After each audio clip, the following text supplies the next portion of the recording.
y conoceréis la verdad, y la verdad os hará libres. El Ministerio de la Enseñanza y la Evangelización, Jesús Soberano Señor, presenta Palabra de Iluminación, un espacio dedicado al estudio de las más reveladoras verdades iluminadas en las Sagradas Escrituras. Recibamos al Maestro de la Palabra, José Briceño, en su espacio Palabra de Iluminación. Esta es nuestra primera clase acerca de lo que es la neumatología. Y vamos a tratar un tema, una materia desarrollada de la persona quizás, y lo digo en una forma dudativa, no afirmativa, porque prefiero dudar de lo que voy a decir y no afirmar. Quizás vamos a hablar de una de las personas más ignoradas dentro de la iglesia evangélica. Pero eso lo digo de una forma dudativa. No quisiera que eso fuera verdad, pero al fondo de las cosas, una de las personas más ignoradas dentro del mundo, dentro de la iglesia, en cuanto al conjunto de la deidad, es la persona del Espíritu Santo. Hoy vamos a comenzar la materia, vamos a conocer no todo, porque por favor, ¿quién puede estudiar a la persona del Espíritu en lo general? ¿Quién puede alcanzar todo el conocimiento? Eso es muy difícil, pero vamos a tratar de ir llegando pasos. Juan 14, verso 15 al 18. Jesús dice: si me amáis, guardad mis mandamientos, y yo rogaré al Padre y os dará otro consolador para que esté con vosotros para siempre. El Espíritu de verdad. Oído que no dice de la verdad. Oído que no está el artículo determinado incluido en la oración. Dice el Espíritu de verdad. No está el artículo determinado de la verdad. Porque el Espíritu Santo es verdad. Es su naturaleza. La verdad es, Él es la verdad. Dice el Espíritu de verdad, el cual el mundo no puede recibir. Vamos más adelante a explicar por qué no puede recibir. Porque no le ve ni le conoce. Pero vosotros le conocéis, porque mora con vosotros y estará en vosotros. ¿Cómo así? Oído, porque mora con vosotros y estará en vosotros. Cuando hablamos de Dios Padre, estamos hablando de Dios por nosotros. Cuando hablamos de Dios Hijos, estamos hablando de Dios con nosotros. Y cuando hablamos de Dios Espíritu Santo, estamos hablando de Dios en nosotros. Cuando Jesús dice mora con vosotros, se está refiriendo a la presencia del Espíritu en la vida de Él. Ahora, si una persona como Jesús, siendo el Verbo, necesitó en todas las extensiones, en toda la vida, para llevar a cabo el ministerio, para llevar a cabo lo que Dios le encomendó hacer, si necesitó de la persona del Espíritu, ¿quién es usted y quién soy yo para no necesitarlo? Yo le aseguro que este seminario que vamos a dar, de lo que es la persona del Espíritu, usted lo va a tomar en cuenta. Porque déjeme decirle algo, présteme atención ahora. El que usted no viva una vida en el Espíritu. O sea, nadie puede vivir una vida en el Espíritu si no conoce el Espíritu. Nadie. Vivir en el Espíritu no es vivir hablando en lengua, interpretando, ayunando, orando. Eso no es vivir en el Espíritu. Vuelvo a repetir, nadie puede vivir una vida en el Espíritu si no conoce a la persona del Espíritu. Y el hecho de que usted no viva una vida en el Espíritu por no conocer a la persona del Espíritu hasta cierto punto las ignorancias, por causa de su ignorancia las misericordias le alcanzan. Y usted está viviendo, o nosotros, voy a incluirme, nosotros estamos viviendo de las migajas, los balbuceos y los destellos del Espíritu. Pero cuando usted se eduque y forme un carácter en cuanto a la persona del Espíritu, de lo importante, la importancia y el valor que Él tiene para nosotros, y usted empieza a caminar en estas verdades, señores, usted no lo va para nadie. Van a empezar a suceder cosas sobrenaturales para el mundo cuando lo vea usted, no para usted. Van a empezar a pasar cosas sobrenaturales en usted e impresionantes, donde usted solamente va a poder entender y comprender que estas cosas se dieron es porque el Espíritu está por delante. Ahora, si después de conocer esta verdad acerca del Espíritu Santo y no tomar en cuenta a la persona que se le dio a conocer, su vida está pronto a estancarse, a secarse, a detenerse y a cercenarse en el mundo espiritual. O sea, es mejor no conocer que conocer y no vivir, y no accionar, y no caminar en eso. Yo sé de lo que es hoy conversar con el Espíritu y 4, 5, 6 horas, 6 minutos, 6 segundos, en muy poco tiempo recibir respuesta del Espíritu. Así, porque sé quién es el Espíritu, lo conozco.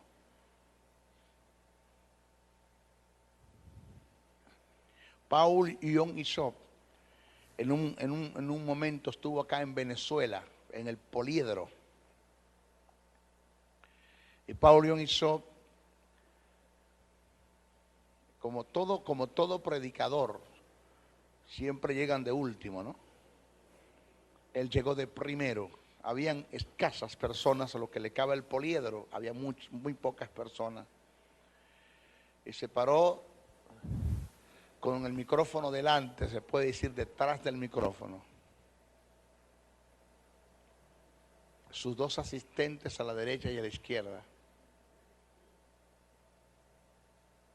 Y empezó a llorar. Ver la gente llegar al Poliedro y empezó a llorar. Había algo que lo compungía, que lo contristaba, que lo hacía triste, su ser, su existir, su alma. En su alma había una tristeza muy grande.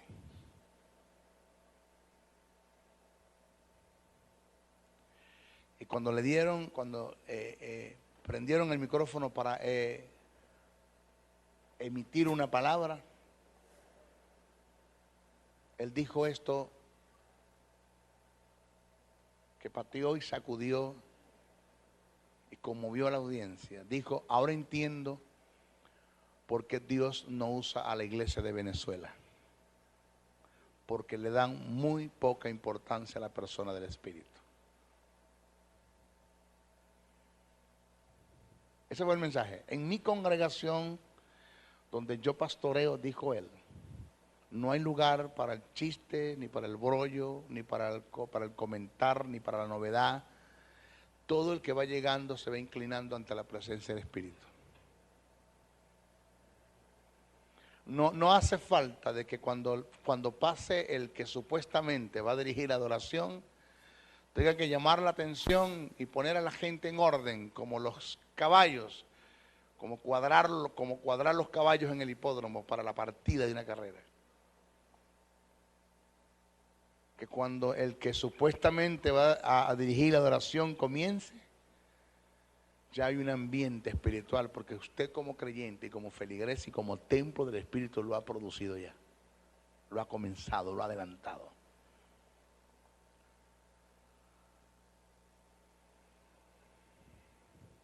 Katri Kuhlman decía lo mismo: no ofendan a la persona del Espíritu, no lo ofendan. porque tenía la misma percepción de llegar a un sitio y la gente en vez de orar, de inclinarse, de adorar al Espíritu, que es digno de adoración. Después explicó eso, donde aparece eso en la Biblia. No lo hacían, sino que caían en sus cosas. O sea, esto es algo como vemos la iglesia de los congregados, como un club donde llegaste, diste una ofrenda y un diezmo como derecho, como un derecho de pagar una tarifa para hacer algo, o para tener derecho de hacer algo. Y esto no funciona así. Vamos a darle un aplauso a la persona del Espíritu Santo.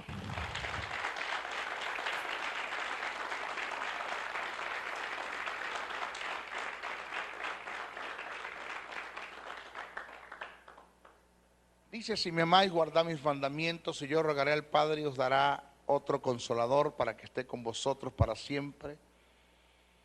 El Espíritu de verdad, el cual el mundo no puede recibir porque no le ve ni le conoce, pero vosotros le conocéis porque mora con vosotros y estará en vosotros. No os dejaré huérfanos, vendré a vosotros. Fíjese, una de las advertencias que el apóstol Pablo hace a la iglesia en relación al Espíritu Santo es el tener cuidado de no contristar o apagar al Espíritu, según lo registrado en Efesios 4:30 y primera carta a los Tesalonicenses 5:19. Oído, conquistar o apagar. El contristar o apagar viene como resultado de no darle al Espíritu Santo el lugar que le corresponde. Y por consiguiente, es dejarlo inoperante. Esto se debe a la falta de conocimiento que la iglesia en su mayoría tiene acerca de la persona del Espíritu Santo. Usted hace un análisis entre los creyentes, o hace una interrogativa entre los creyentes acerca de lo que es la persona del Espíritu, las funciones del Espíritu en cuanto a la iglesia, en cuanto al mundo, en cuanto a la creación, la relación del Espíritu con las personas de la deidad, con las otras personas de la deidad. Es muy poco lo que la gente le sabe hablar, le sabe decir de eso. El apóstol Pablo dejó establecido que bajo ningún concepto debemos ignorar nada de lo que tenga que ver con el Espíritu. El texto dice así, muy mal escrito, está en la Casidra de Reina, muy mal escrito. Primera carta a los Corintios 12:1, está muy mal escrito. Dice, no quiero, hermanos, que ignoréis acerca de los dones del Espíritu. Debemos dejar en claro que en los originales no se escribió así. En los originales está escrito así como se lo voy a citar ahora. Pablo lo que dijo fue esto: no quiero, hermanos, que ignoréis acerca de los asuntos que tengan que ver con el Espíritu, incluyendo los dones.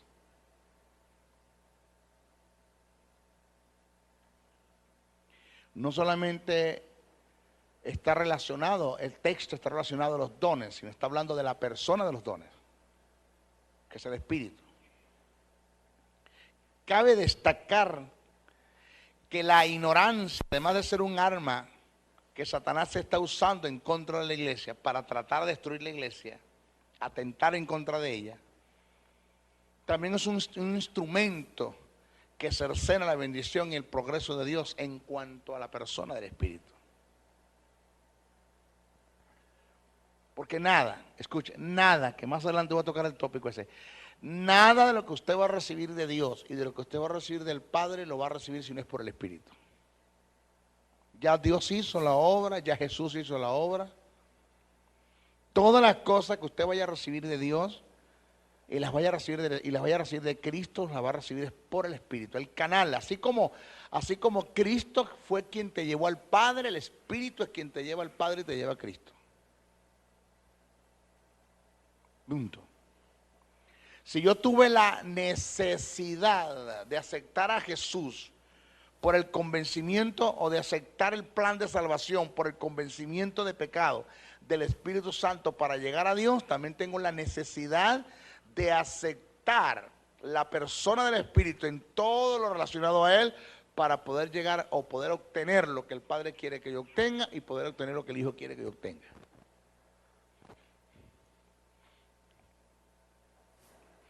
Ahora entiendo a un libro que me relacionaba mucho con la brujería. Buenos días, Espíritu Santo. Cuando yo lo leí, yo dije, esto es brujería, de Benny Hinn. Cuando yo me metí fuerte con la persona del Espíritu, me di cuenta que el hombre no está equivocado, el hombre tiene sus razones. Que sé el sentido, y sé el motivo, y sé la causa el por qué, cuando dice buenos días, Espíritu Santo. Aló. Fíjese que la ignorancia trae como resultado cautiverio y destrucción. Y hay muchas cosas que Dios ha querido hacer en su propósito en la iglesia, pero lo ha detenido la ignorancia en la que ésta vive concerniente al Espíritu Santo. O sea, señores, el Espíritu Santo es un requisito sine qua non. No lo puedes evadir, no lo puedes pasar por alto para entender las cosas de Dios. Repito, y de Cristo. Debemos tener en cuenta que el conocimiento de la verdad es un elemento de cooperación que Dios usa para el beneficio de la iglesia, y a su vez es un arma que el creyente tiene en contra de Satanás. El conocimiento de la verdad.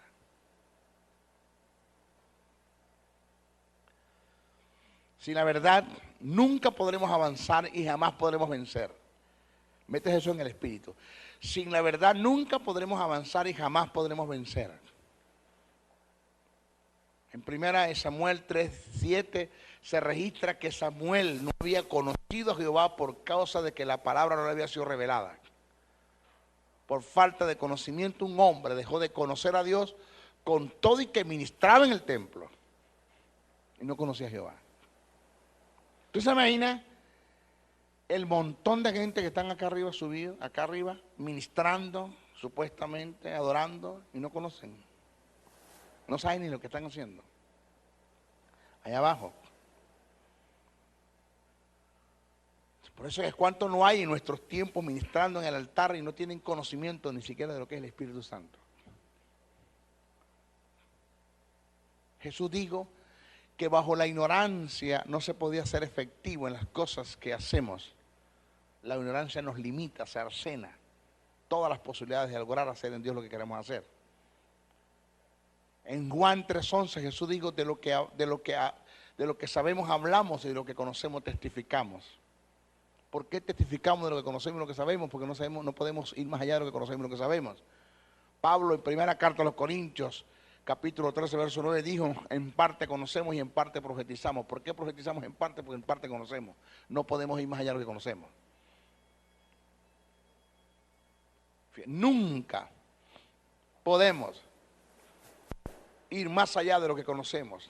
Nadie puede exponer o ejecutar lo que no conoce. Por consiguiente, ¿cómo se lleva una vida, oiga, en el Espíritu, si no se conoce a la persona del Espíritu? Jesús en Juan 14:18 dijo, no os dejaré huérfanos, vendré a vosotros y estaré en vosotros. En este pasaje Jesús se refiere a la asistencia que obtendría de Él, que nosotros obtendríamos de Él en la persona del Espíritu. Oiga, y el término huérfano del griego es orfano, donde viene orfanato, donde viene orfanatorio. Orfano, que en este pasaje Jesús se refiere a la asistencia que obtendríamos de Él en la persona del Espíritu. El término huérfano es del griego orfano, de donde se deriva el término castellano orfanatorio. Ser un huérfano es estar falto de amparo, de cuidado, es estar en el abandono, sin ningún tipo de recursos. Esta es la vida de un creyente cuando no toma en cuenta la vida del Espíritu Santo. Vive en la deriva, sin dirección, sin recursos, sin propósito. Vive totalmente aislado de la verdad y por consiguiente su destino es el fracaso.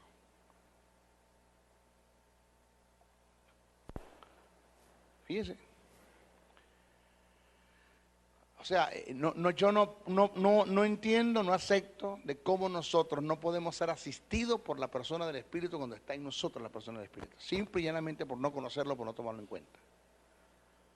Vivimos como qué, como los huérfanos.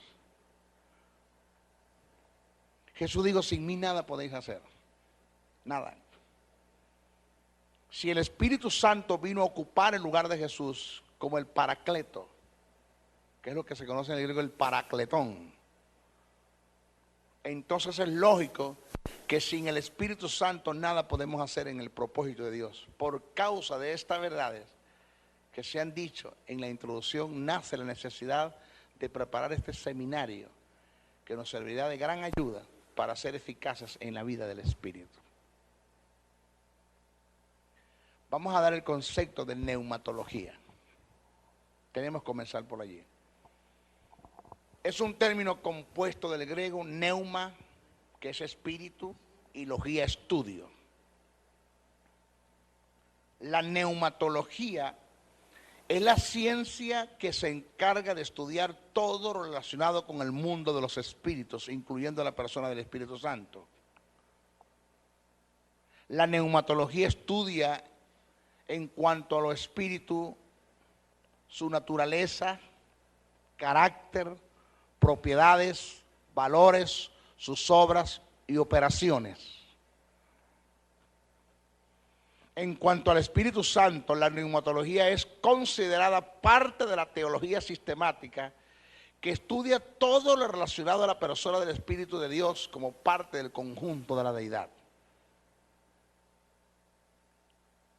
Este estudio se basa en el análisis de sus propiedades, no atributos, porque el Espíritu Santo no tiene atributos, de sus propiedades, virtudes, su naturaleza, sus características, personalidades, valores e intrínsecos, sus operaciones y sus obras.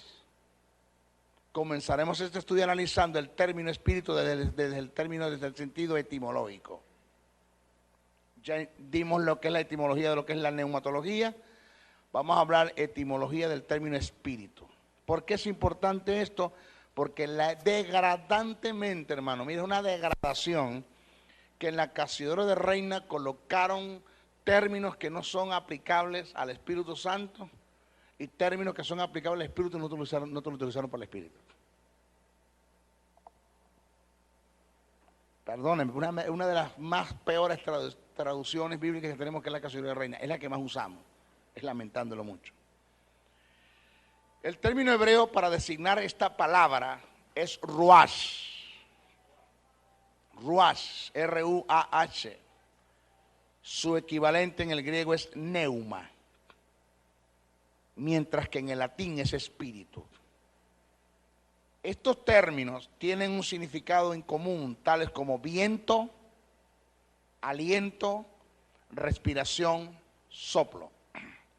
Cuando usted consigue en la Biblia, si usted lee el griego, usted tiene que aprender a leer el griego. Cuando está leyendo la Eternidad griego de Francisco La Cueva, y usted está leyendo, usted le va a aparecer ruach, ruach, ruach en muchas partes, le va a aparecer neuma, neuma, neuma en muchas partes, pero según la hilación del pensamiento, usted tiene que adaptar el pasaje en cuestión, el término en cuestión en el pasaje. Usted va a deducir según la hilación del pensamiento del que escribe a qué se refiere. Si se está refiriendo a un efecto de la naturaleza, si se está refiriendo a la persona del espíritu, si se está refiriendo al espíritu como demonio, si se está refiriendo al espíritu como el espíritu del hombre, si se está refiriendo al espíritu como una actitud.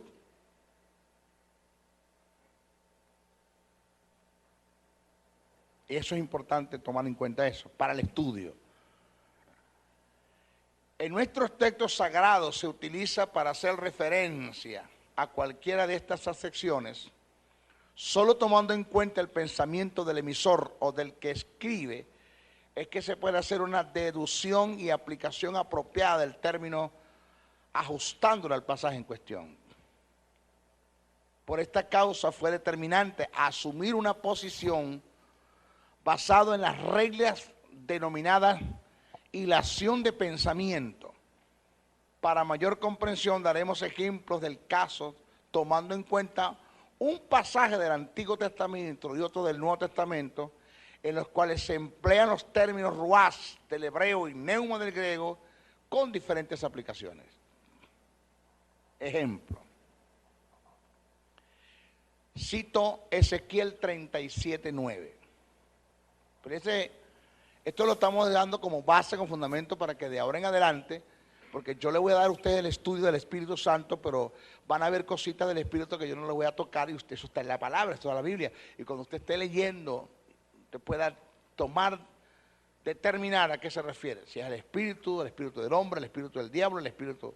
Bueno, dice, y me dijo, profetiza al Espíritu. El término dice ruach. ¿Cómo dice? Ruach. Así ha dicho Jehová el Señor, Espíritu, dice ruach. Ven de los cuatro vientos y sopla, dice ruach, sobre estos muertos y vivirán. Observe. Y me dijo, profetiza al Espíritu, dice ruach. Así ha dicho Jehová el Señor, Espíritu, dice ruach. De los cuatro vientos, dice ruach. Sopla, dice ruach. Dice el Espíritu, ruach. Y dijo al Espíritu, ruach. Sopla, ruach. De los cuatro vientos, ruach. ¿Por qué? Porque viento, aliento, soplo, respiración, es ruach. Ahora, ¿a qué se está refiriendo? ¿Cómo hay textos que el término ruach se lo aplicaron a quien no tenían que aplicárselo? Y le robó el sentido a la palabra. Le robó el sentido de verdaderamente lo que se quería expresar y decir allí. Según la tradición bíblica de lo que se tomó el pasaje, el primer término ruach hace referencia al espíritu del hombre. El segundo hace referencia al Espíritu Santo. El tercero se refiere a un efecto de la naturaleza, mientras que el término en su cuarta aplicación se refiere al aliento de Dios que produce vida, que también tiene que ver con el Espíritu. Pero pusieron ruach, sopla, ruach. El ejemplo en el Nuevo Testamento dice el viento, ¿el qué? El viento, ruach, neuma. Aparece neuma. El viento aparece neuma. Sopla, aparece neuma. De donde quieres. Y oye su sonido, más no sabes a dónde viene y de dónde va, más hacia el que es nacido del Espíritu, aparece neuma. Si yo leo el griego, en los tres aparece neuma. Pero los que tradujeron esto, dedujeron, según la hilación del pensamiento del que escribe, que aquí debe ser espíritu y aquí debe ser efecto de naturaleza. Según esta traducción, el primer término, neuma, es aplicable al viento como fenómeno de naturaleza, y el segundo es aplicable al Espíritu Santo, pero en ambos se utilizó el término neuma, y según la hilación del pensamiento del que escribe, se debe adaptar a los términos del pasaje en cuestión. ¿Por qué queremos resaltar esto? Esto lo queremos resaltar ya que en algunas traducciones bíblicas se adjudicó el término ruach y neuma al Espíritu Santo, cuando realmente se estaba haciendo referencia al Espíritu del hombre. ¿Cómo? Sí, señor. En Ezequiel 37:9, el término que se emplea para referirse al Espíritu que procede de los cuatro vientos, en algunas versiones aparece con minúscula, adjudicándose al Espíritu del hombre. según las reglas de hilación del pensamiento, dicho término es ajustado más al Espíritu Santo y no al Espíritu del hombre. Pero nuestra Biblia se lo adjudicaron al Espíritu del hombre.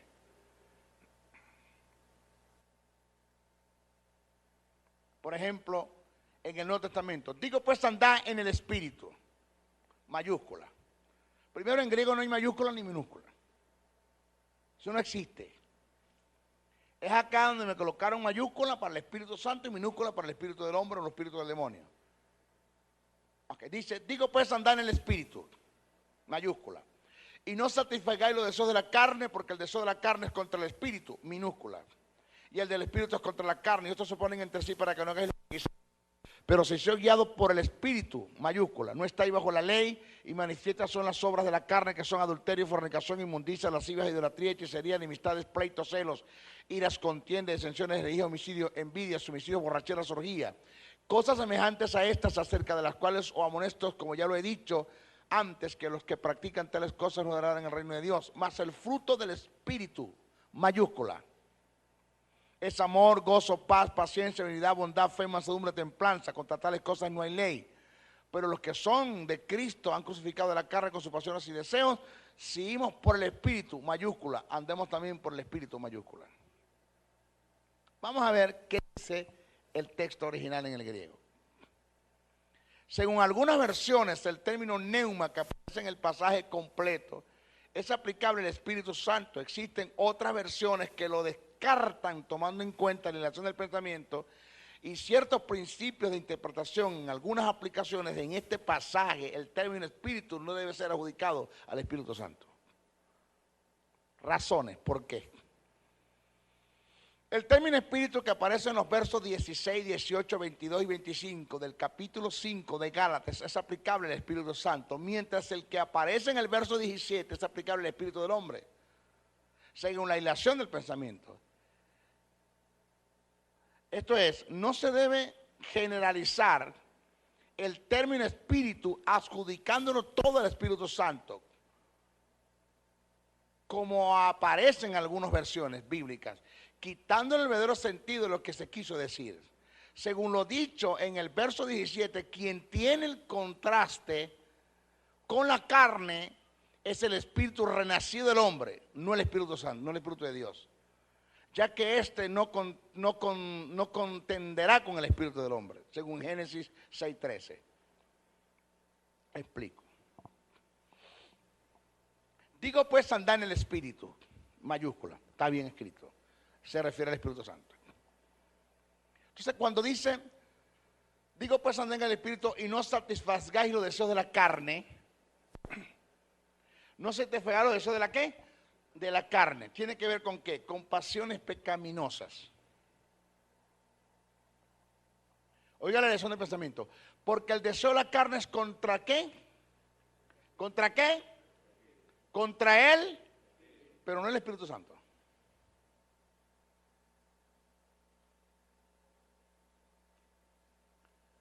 O sea, ahí no se está refiriendo al Espíritu Santo. ¿Aló? Allí está diciendo que el deseo de tu carne es contra el deseo de tu espíritu que nació de nuevo. No hay un contraste entre tu espíritu, entre el Espíritu Santo y la carne. Hay un contraste, es entre tu espíritu y tu espíritu que nació de nuevo y la carne que quiere seguir haciendo las cosas que el espíritu que nació de nuevo no quiere hacerlas más. En otras palabras, el que está escribiendo, que es Pablo, está presentando el conflicto interior en el creyente. Que hay muchos, y aprovecho de corregir esto, lo que me están viendo a través del CD, a través del video, YouTube, Internet, que no se debe utilizar Romanos 7 para hablar del conflicto interior en el creyente. Cuando dice, porque lo que quiero hacer no lo hago y lo que no quiero hacer lo hago, miserable de mí, que mirar este cuerpo de pecado, porque hay una ley en mis miembros que me lleva a hacer lo que no quiero hacer eso hago. No sé cuántos han leído eso. En Romanos 7 Pablo no está hablando del conflicto interior en el creyente. En Romanos 7 Pablo está hablando de su experiencia como judío queriendo agradar a Dios por la ley y nunca pudo. de su experiencia como judío queriendo agradar a Dios por las obras de la ley, nunca pudo. Porque había una ley en sus miembros. ¿Cuál ley? La ley del pecado y de la muerte, que fue la que se activó en el huerto del Edén cuando Adán quebrantó el principio de Dios. Se activó una ley que es la ley del pecado y de la muerte. Entonces, a causa de esa ley, él no podía cumplir la otra ley, que es la ley de vida, que es la ley de mosaica, no la podía cumplir. Porque la ley que se me dio para vida no la puede cumplir. Porque hay una ley que está sobre esa ley que no puedo. No me deja cumplir la que es la ley del pecado y de la muerte.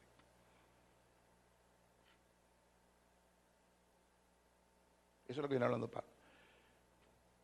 Entonces, cuando usted analiza Romanos 8, en Romanos 8 Pablo habla del creyente, Pablo canta victoria sobre el pecado, habla del creyente renacido, ya el de nacido nuevo. Dice, pero ninguna condenación hay por los que están en Cristo Jesús. Romanos 8. En Romanos 8 me canta victoria. Porque en Romanos 8 está hablando de su experiencia como creyente. En Romanos 7 su experiencia como judío. Entonces Romanos 7 y Romanos 8 no me está hablando del conflicto interior en el creyente. Romanos 7 me está hablando de su experiencia como judío, cómo no pudo agradar a Dios por el estado de pecado en el que estaba. Y Romanos 8 me habla de su experiencia como hombre regenerado y redimido por Cristo, de que no tiene que agradar a Dios, porque quien agradó a Dios fue Dios, quien agradó a Dios fue Jesucristo por el sacrificio que hizo en la cruz del Calvario. Ninguna condenación hay por lo que está en Cristo Jesús. Pero cuando tú vas a Gálatas 5, 16 en adelante, en Gálatas no te está hablando del conflicto interior en el creyente.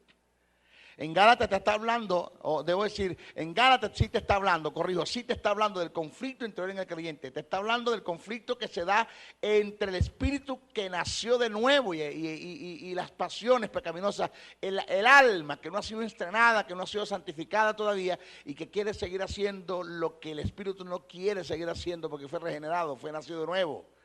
Entonces tenemos un alma que está viciada, que está acostumbrada a seguir a hacer estas cosas, y como no ha sido una mente renovada, una voluntad quebrantada y unas emociones canalizadas, entonces Pablo dice, hay un contraste.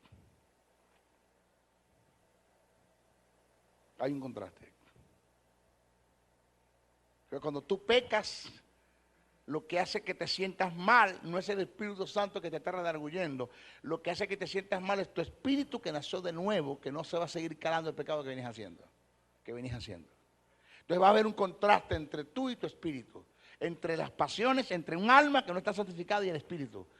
Porque el espíritu no quiere seguir haciendo más esas cosas. Tu alma quiere porque no ha sido santificado todavía.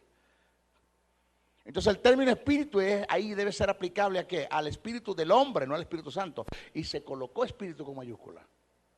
Eso está mal. Cuando dice, porque el fruto del espíritu, léalo, ¿el fruto de qué? Del espíritu, ¿está con qué? Mayúscula. Y resulta que el que da el fruto no es el espíritu. Está mal colocado. ¿El fruto de qué? Del espíritu. Resulta que quien da fruto no es el espíritu. Yo soy la vid verdadera, dice Jesús. Mi padre es el labrador. Vosotros sois los pámpanos. Y todo pámpano que no dé, ¿quién es el que da el fruto? Pámpano. Ni es la vid, ni es el labrador. Y si hablamos de Jesús, y si hablamos de Dios, y si hablamos del Espíritu en relación, entonces si el Padre no es el que da fruto, ni el Hijo es el que da fruto, tampoco el Espíritu da fruto. Quien da fruto somos nosotros. En otras palabras, el Espíritu Santo de Dios no da fruto de amor, Él es amor. Por eso está en singular. Dice el fruto, no dice los frutos del Espíritu, dice el fruto del Espíritu. No dice los frutos. Dice él. En otras palabras, cuando te habla el fruto del Espíritu, te utiliza el artículo determinado en singular, te está diciendo el carácter del Espíritu es ¿qué? Amor, gozo, paz, paciencia, benignidad, bondad, fe, mansedumbre, templanza. ¿En quién? ¿En quién es que se va a dejar ver todas esas cosas? Todas esas propiedades y virtudes que están en el Espíritu. ¿En quién se van a dejar ver? En nosotros.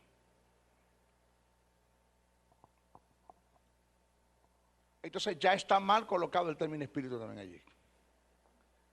porque lo colocaron con mayúscula y no tiene relación con el Espíritu Santo. El término es al espíritu del hombre y el fruto del espíritu. ¿Cuál espíritu? El que vengo hablando, el renacido, el que nació de nuevo, el que tiene contraste con la carne. Porque las obras de la carne son adulterio, fornicación, inmundicia, lascivia, idolatría, hechicería, enemistades, pleitos, celos, iras, contiendas, disensiones, de homicidio, borrachera, torría. Todas estas cosas que tú estás haciendo con la carne, que proceden de un alma que no está santificada, van a chocar con tu espíritu que ha nacido de nuevo. Porque tu espíritu no se va a seguir calando eso. Entonces el fruto del espíritu es que, ¿de qué espíritu? De tu espíritu, que lo que el Espíritu Santo es se va a reflejar en ti. ¿De cuál espíritu? Del de renacido, del que tiene contraste con el alma.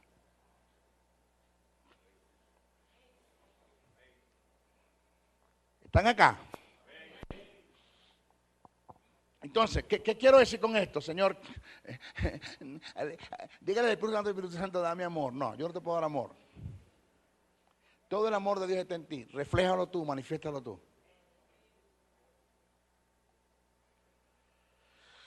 Si analizamos bien el pasaje, Pablo presenta el conflicto que se da entre el espíritu renacido del hombre y el alma que no ha quedado viciada, que ha quedado viciada por el pecado.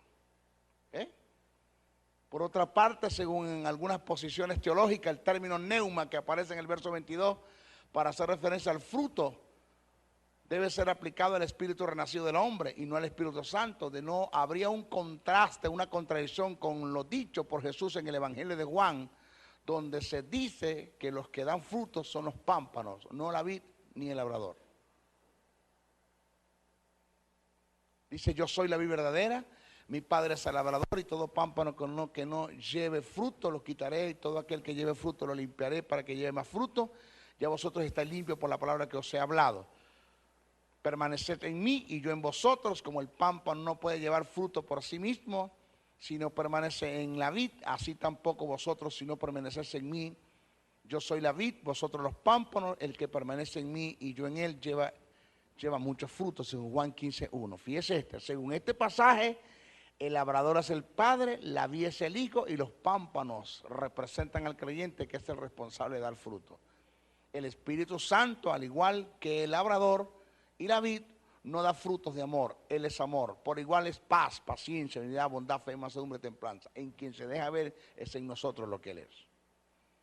¿Están acá?